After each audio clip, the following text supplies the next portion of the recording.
আসসালামু আলাইকুম।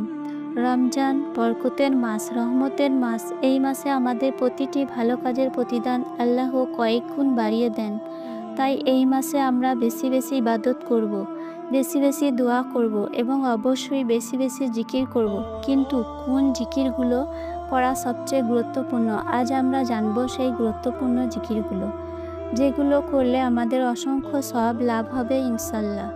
কোরআন থেকে এসেছে, হে মুসলিমগণ, তোমরা আল্লাহকে অধিক পরিমাণে স্মরণ করো। সূরা আহজাব 33 থেকে 41 নম্বর হাদিসে থেকে এসেছে। রমজানের সবচেয়ে সহজ কিন্তু সবচেয়ে ফজিলতপূর্ণ জিকির হলো এই 4টি জিকির। সুবহানাল্লাহ অর্থাৎ আল্লাহ পবিত্র এবং মহিমান্বিত। আলহামদুলিল্লাহ অর্থ সমস্ত প্রশংসা আল্লাহর জন্য। আল্লাহু আকবার অর্থ হচ্ছে আল্লাহ মহান।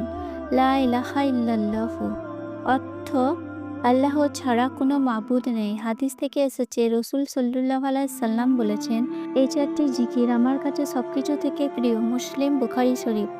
এগুলো বলা খুব সহজ কিন্তু সওয়াব অনেক বেশি। তাই রমজানে যে কোনো সময়, বিশেষ করে সেহরি ও ইফতারের সময় এগুলো বেশি বেশি করে বলা উচিত। 2 নম্বর ইস্তেগফার।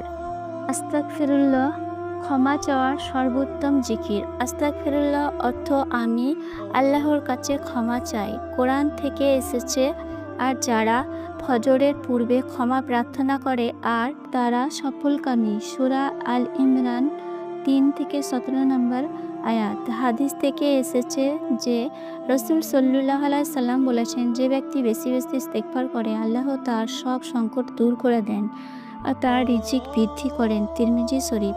রমজানে গুনাহ মাফের মাস, তাই আমাদের উচিত রোজার প্রতিটি মুহূর্তে ইস্তেগফার করা।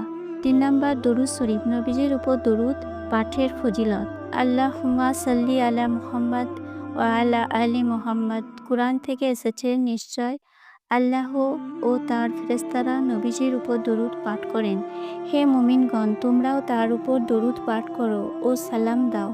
সূরা আহজাবের 33 থেকে 56 নম্বর আয়াত। এই হাদিস থেকে এসেছে, রসুল সাল্লাল্লাহু আলাইহি সাল্লাম বলেছেন, যে ব্যক্তি একবার আমার উপর দরুদ পাঠ করে আল্লাহ তার উপর 10 বার রহমত নাজিল করেন। মুসলিম শরীফ। রমজানে আমাদের উচিত নবীজির উপর বেশি বেশি দরুদ পাঠ করা, যাতে আমাদের জীবনে বরকত আসে। 4 নম্বর রাতের সময় বিশেষ জিকির, তাহাজ্জুদ ও তাসবিহ। লা হাওলা ওয়ালা কুওয়াতা ইল্লা বিল্লাহ। আল্লাহ ছাড়া কোনো শক্তি বা ক্ষমতা নেই। এই হাদিস থেকে এসেছে, রসুল সাল্লাল্লাহু আলাইহি সাল্লাম বলেছেন, এই দোয়া জান্নাতের অন্যতম খাজানা। বুখারী ও মুসলিম শরীফ। রমজানে রাত্রের সময় বিশেষ করে তাহাজ্জুদ ও সেহরির সময় এই জিকির বেশি বেশি পড়তে হবে।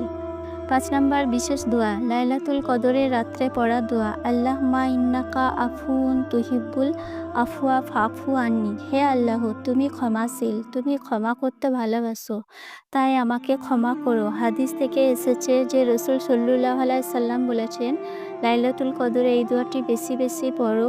তিরমিজি শরীফ। এই দোয়া একবার পড়ার মাধ্যমে আমরা আল্লাহর ক্ষমা পেতে পারি। সুবহানাল্লাহ, যা আমাদের জান্নাতে পৌঁছানোর সবচেয়ে বড় উপায় হবে। সুবহানাল্লাহ। প্রিয় ভাই ও বোনেরা, এই বরকতময় মাসে আমাদের প্রতিটি মুহূর্তই মূল্যবান।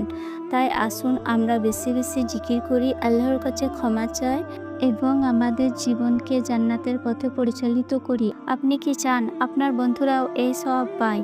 তাহলে অবশ্যই এই ভিডিওটি শেয়ার করুন। আল্লাহ আমাদের সবাইকে কবুল করুন। আমিন।